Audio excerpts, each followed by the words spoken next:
Hi, thanks for being here with me today. I'm Tonya Page with FocalPoint Business Coaching, and today we're going to talk about time management.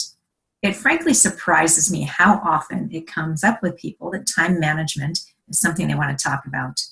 And there is one thing that I know, and that is you have to manage your time, or your time will manage you.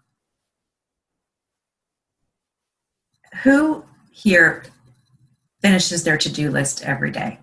Show of hands. Every day.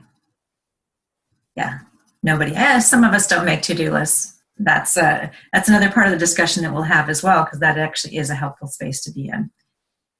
Who thinks they're really good at multitasking? I can tell you that I am a reformed multitasker, and we'll talk a little bit about that as well. So our agenda today is to talk about the basics of time management and the planning process around time management. And the first thing I like to do in any session is to get your goals for today. So please, you have some paper there, there's a packet for you. Please turn to the goals and write down what you would like to get out of our working session for today. And here's a quote from Dave McNally. Dave is a personal branding expert. He's an award-winning speaker, and he is a best-selling author. And we write down our goals because when we write them down, it focuses our attention so that we can meet the objective. You can find those objectives in today's actual talk. So my goal today is to get a feedback form from you. And if you're interested in my white paper on the 10-goal method, just write goals anywhere on that feedback form. You'll find that in the last page of your packet. So why am I here? Who am I? I am your business coach. I'm Tonya Page. I'm with FocalPoint Business Coaching, and I am a certified business coach. I work with small businesses and their teams in order to improve their results through communication and connecting more effectively, including priority management and time management. So everyone has the same amount of time in the day, 86,000 seconds. That sounds like a lot. How do you spend your 86,000 seconds? What do you think you spend the most time on in a day? And my question is, do you really know? So I have a challenge for you. And you might want to write this down as well. My challenge is, for the next 2 weeks, write down every activity you do and how long you do it. No judgment. Be honest with yourself. Write down every time you switch a task, and my encouragement is to do it on the fly rather than trying to fill in the blanks later. And I'm curious if when you add it all up and you look at the percentages, if you're surprised at what you find. And most of my clients are really surprised to find out how much they spend time on different things. Their expectation is much different than their reality. And if you're brave enough to check in, send me an email and tell me what you think. And if you'd actually like to have a conversation about it or have me hold you accountable to it, I'd be happy to do that. Just write time check-in on your evaluation form. So let's dig in. What are the basics of time management? Do we have any The Ohio State fans here? Well, if you are an Ohio State University fan, you'll know that Woody Hayes was football coach from 1951 to 1978, an amazing man with amazing work ethic. And he said that everything's equal. The only thing different is how we spend our time. And so we all have 24 hours in a day. You can't get more, you can't buy more, you can't negotiate more. And what the most successful people have figured out is how to effectively focus and manage their time and energy. And that brings us to the law of forced efficiency. We agreed right out of the gate that most of us don't finish everything every day, and successful people don't either. But they do finish the important things. So the law of forced efficiency tells us there's never enough time to do everything, but there's always enough time to do the most important thing. One of the sayings I really like is, you can do anything, but you can't do everything. I use that with my daughter on a regular basis. Pick and choose. Can anybody relate to this? I'm way better at multitasking than I am at ever finishing anything. Well, but judging by this group, I'm guessing that this may not fit your mode. However, we all know people like this. And the reality is that multitasking really is a lack of focus, and it's a distraction. And I'm a reformed multitasker, as I said, and I had a boss who just absolutely forbade me from multitasking. I was always one to have 2 or 3 things going at the same time, and he could not convince me how inefficient that was. However, he signed the paycheck, so I did as he asked, and I really did find it to be far more effective to be finishing one thing before starting another. And if you are great at multitasking and you want to show me how that works for you, I'd love to jump on a call and have that conversation with you. Feel free and write multitasking on your evaluation form. So let's ask the tough question. What prevents us from completing the most important things? If you are like some of my clients, the answers that I hear are things like interruptions, and that's a big one for most people. We're interrupted by our phones, we're interrupted by our team, we might be interrupted by our family. So we're on focus of one thing, and something comes in, it distracts us from what we need to be accomplishing, and we have to get back into the mode. So the interruption is one of those things. My clients tell me boredom or a lack of interest in the most important things. Oftentimes, the other things on our list are more interesting or more fun, and so we put aside the absolutely must do most important things in order to do the more fun things or the easier things.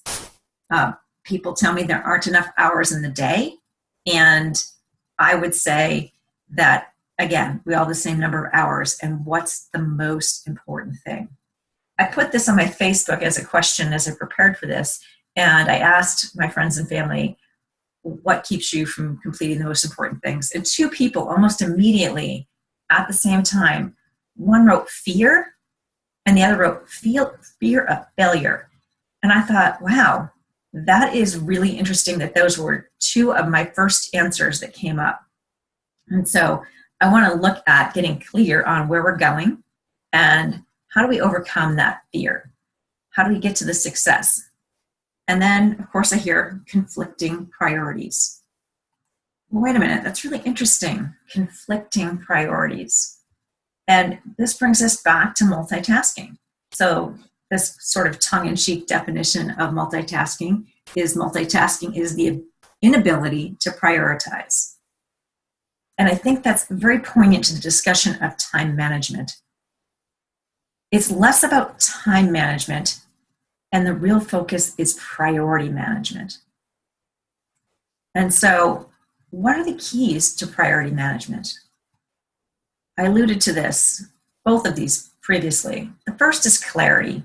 If you were clear on where you're going and why,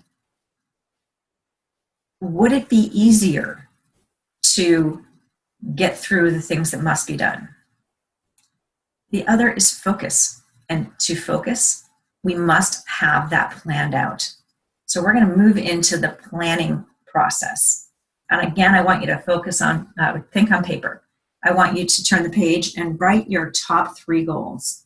I don't want you to take more than 60 seconds to do this, so go ahead and start writing as I speak. Write down your top 3 goals. They might be personal, they might be professional, they might be a combination thereof.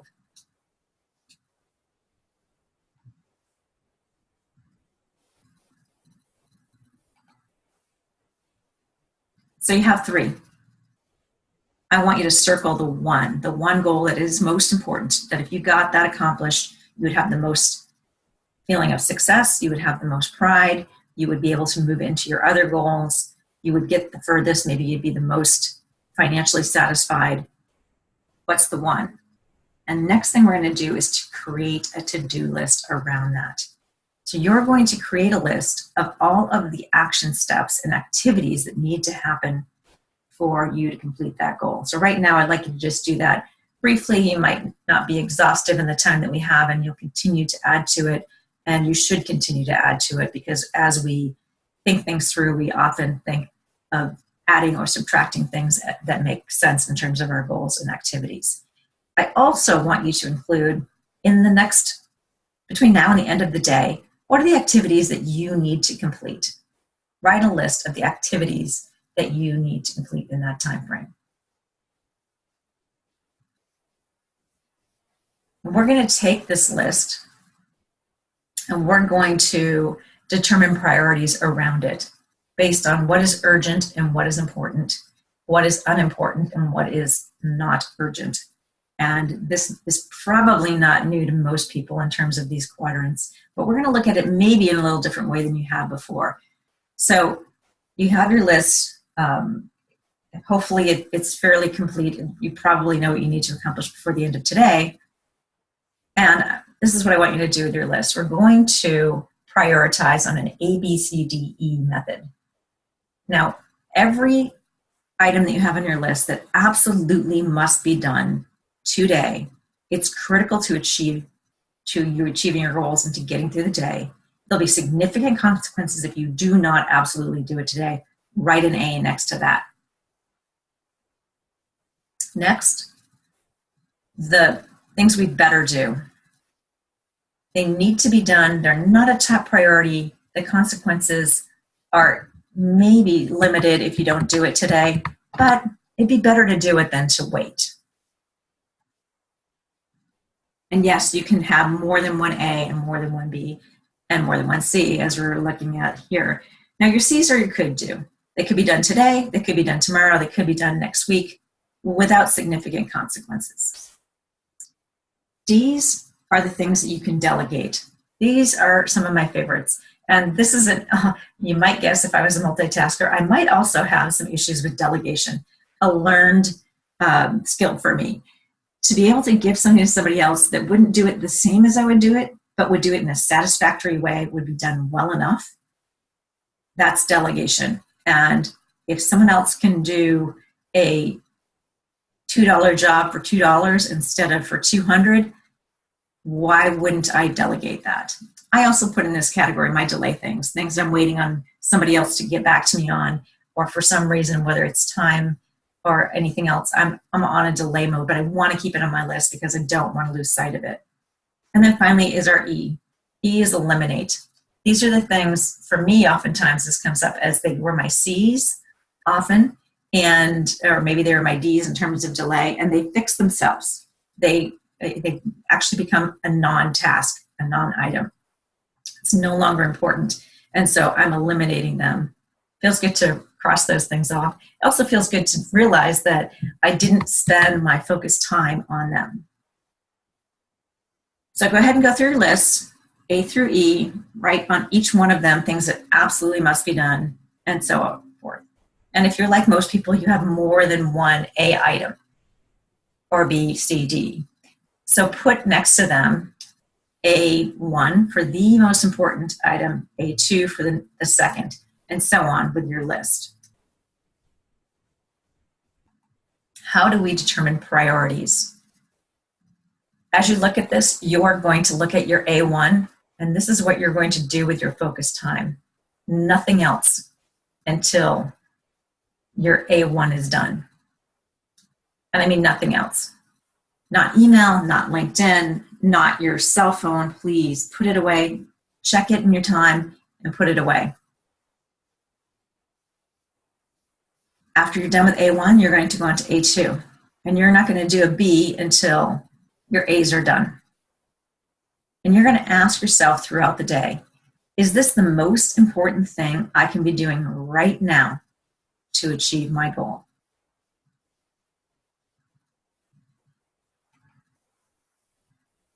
And how do we do this? We need to put aside focused time each day, and we need to plan that. And this is how we plan it. I'm going to go through this fairly quickly, but I'd be happy to talk through more about what we call block scheduling. And please put block scheduling. It's probably one of the best things you could do for yourself in terms of time management and priority management. But I'll go through this quickly because I know our time is limited. The first thing you're going to do is block off any time that you do not work. And that might be your personal time, your family time, your workouts, your faith commitments. The time that you just don't go there. It's a no-fly zone. The next thing you're going to do is you're going to block your standing meetings with others. So maybe you have a meeting every other Thursday with the same management team or with your direct reports. You're going to write that in so that you can see where your time is taken up. Please include professional development. We all need it. It might be reading on LinkedIn. It might be industry periodicals. It might be learning a new skill or studying a new system, but please include that. And then, of course, what I would call income producing activity. For me, that means my clients, but for you, that might mean something different.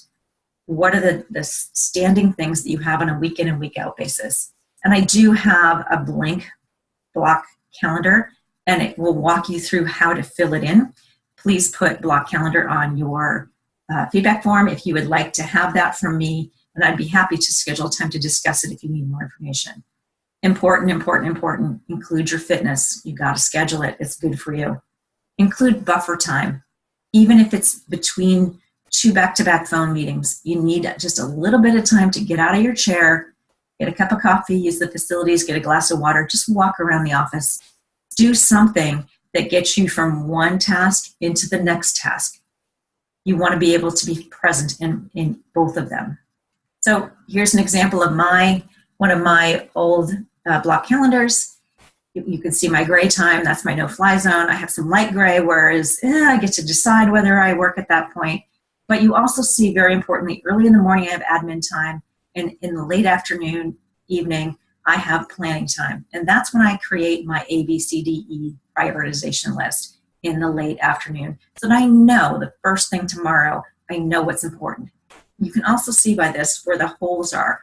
That's the time that I actually focus. I finish my admin and I focus into what really needs to be done. I have my A list, and I'm going to start with A1, and I'm going to get it done at those times because I know the rest is busy.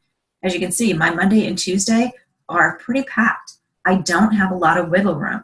I have to know that I need that energy in the late afternoon on Tuesday to get through what needs to get done. And I need to feed myself and energize myself in a way that works, paying close attention to it. So as a recap, focus and prioritize. What is the number one thing you need to be doing right now? Does it move you towards achieving your goals? If the answer is no, stop doing it for your own good and for your welfare of being able to move in the directions. That'll take away your fear of not being able to move forward on important tasks. You know what needs to be done because you have the clarity. You've created your block schedule. You know where your availability of time is. That's the time to focus, focus, focus. So we're wrapping up our time together. I really appreciate being here. I do have my evaluation form in there. There are your top 3 takeaways and how you will apply them, and a little bit of information about yourself. Feel free to include that. And I really so value your giving me feedback. Don't be afraid to give me some constructive criticism. It goes to a scale of 10. 11s are always appreciated. And I can't wait to hear what you have to say. Finally, I am available for a 20-minute call to anyone, anytime. Here's my calendar. It is calendly.com/tpage. Feel free to grab a time on my calendar and we can talk further.